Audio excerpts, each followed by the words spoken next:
Welcome সবাইকে আজকের শীর্ষ সংবাদ শিরোনাম দেখার জন্য। সৌদিকে দুহাত ভরে দিলেন ট্রাম্প। এবার সাবেক স্বরাষ্ট্রমন্ত্রী ও আইনমন্ত্রীর ফোনালাপ ফাঁস, ৩টা থেকে ৫টার মধ্যে যা করার করবা। সাংবাদিকদের উপর চটলেন ট্রাম্প। পুলিশের সামনে নিষিদ্ধ ছাত্রলীগের মিছিল, এসআই প্রত্যাহার। হাসিনার ফাঁসির রায় দেওয়া বিচারপতি কে এই মুর্তজা? সুর নরম করে হাসিনাকে ফেরত পাঠাচ্ছে ভারত। ৩০ দিনের মধ্যে দেশে ফিরে আপিল করতে পারবেন শেখ হাসিনা। রাশিয়ার সেনাবাহিনীতে কিভাবে মুন্সিগঞ্জের নিয়াজি।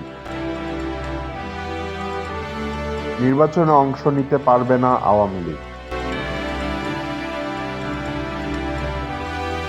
রায় নিয়ে মুখ খুললেন হাসিনা, আল্লাহ জীবন দিয়েছেন, আল্লাহই নেবেন। আন্দোলনকারীদের বাসায় ফিরতে পিনাকির বার্তা।